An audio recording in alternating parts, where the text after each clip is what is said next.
Let's begin with the lawmakers. Senators Tom Coburn for the Republicans, Debbie Stabenow for the Democrats, and here in the studio, Democratic Congressman Raúl Grijalva and Republican Jeb Hensarling. And Congressman Hensarling, let me begin with you. The president's been absolutely clear of at least one thing. He says that for there to be a deal, tax rates on the wealthy are going to have to go up. If that's his bottom line, can there be a deal? Well, again, as the Speaker has said, unfortunately, what we see out of the president is my way or the highway. Before the election, he said he wanted $800 billion worth of revenue, $1 of revenue for every $2.50 of spending reductions. And now, after the election, it's a little bit of bait and switch. Now he's asking for $1.6 trillion. And if you look closely, for every $1 of tax increase, there's about 20 cents of spending reductions. He said he can negotiate on the number. I'm talking about the rates. If the rates go up, can Republicans in the House accept a tax rate increase?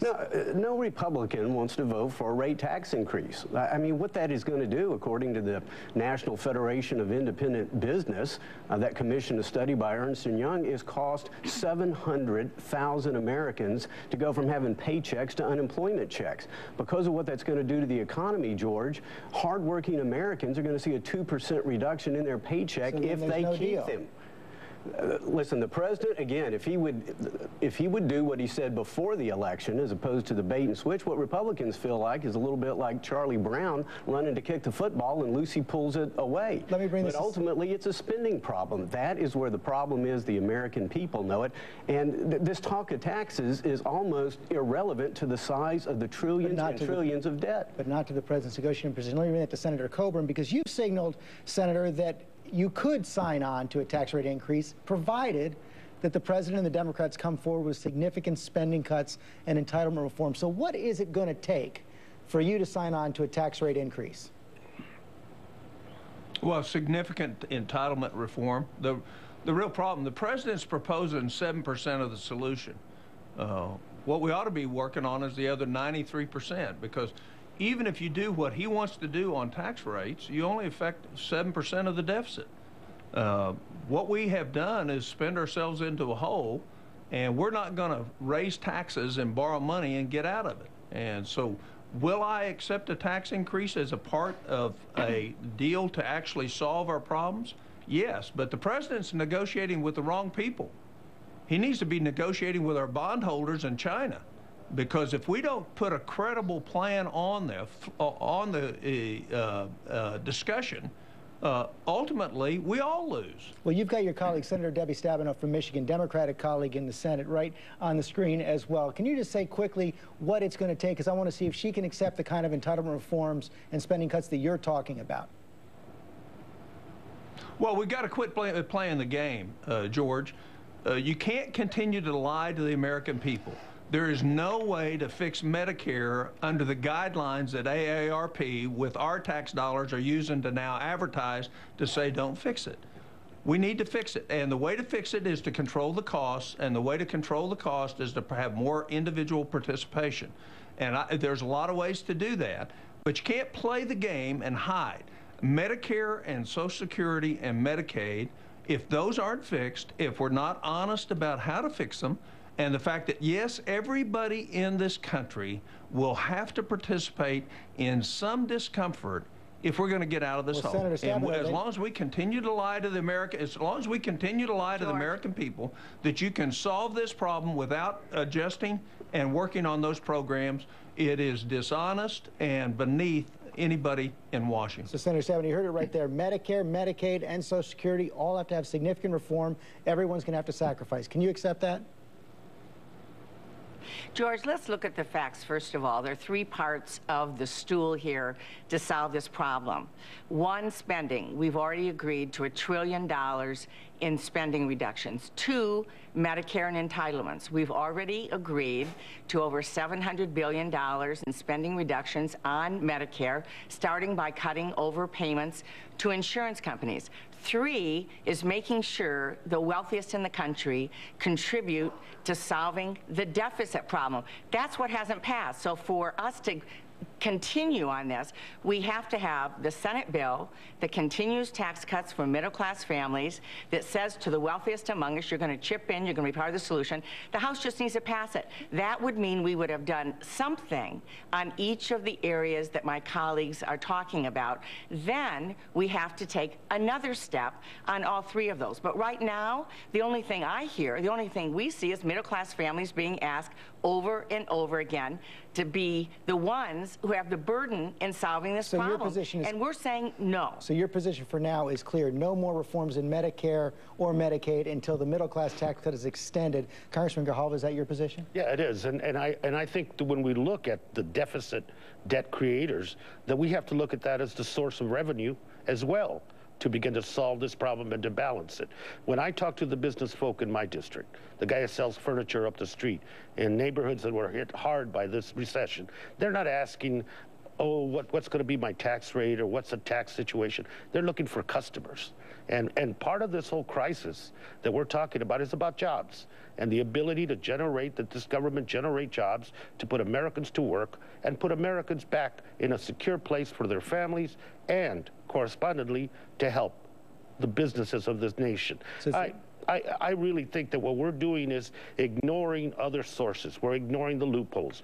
We're ignoring the subsidies. We're ignoring all the breaks that have happened over a decade plus. And now we're asking the middle class, the elderly, the poor, to carry the brunt of mistakes that were made 10, 12 years ago. Boehner has said he's willing to get about $800 billion by closing deductions and loopholes for the wealthy. But another thing that's been put on the table, Congressman Hensarling, this week, and the president said, bottom line, again, he's not going to negotiate at all over the debt limit. So you've got two big bottom lines for the president right there. I have to tell you, I've been around Capitol in Washington for an awful long time, and it's hard for me to see, with those two big absolutes out there, that you can actually get this done by December 31st. So is there a fallback position for the Republicans right now? I must admit, I didn't know the president could surprise me once again, but to say that he no longer wants to have a debt ceiling, in other words, we no longer need even a speed bump on the highway to bankruptcy. I mean, let's look at Greece. Greece has been very adept at increasing their debt ceiling, and now they have 25% unemployment, 50% youth unemployment.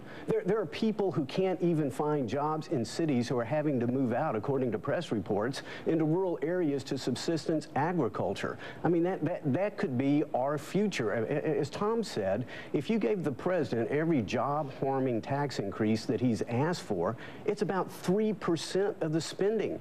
And the president himself has said that the drivers of our debt are Medicare, Medicaid, and health care. Nothing else comes close. Senator Stabenow pointed out... I give him an A for honesty, but an F for effort. You can't get it done, George. You can't take us off the road to bankruptcy unless you deal with the structural reforms to our entitlement spending, protecting current seniors, but helping ensure that my 10-year-old son and my 10-year-old daughter and 9-year-old son, that these programs are around for them. But Senator Coburn, what about the point that Senator Stabenow made before in the President Obama's Health Care Act, $716 billion in Medicare savings, which a lot of Republicans, not you, but a lot of Republicans in the last campaign, including Governor Romney in his presidential campaign, ran against?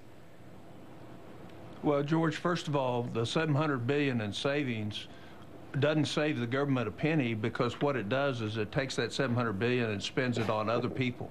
So it's really important that people look. The government's twice the size it was 11 years ago.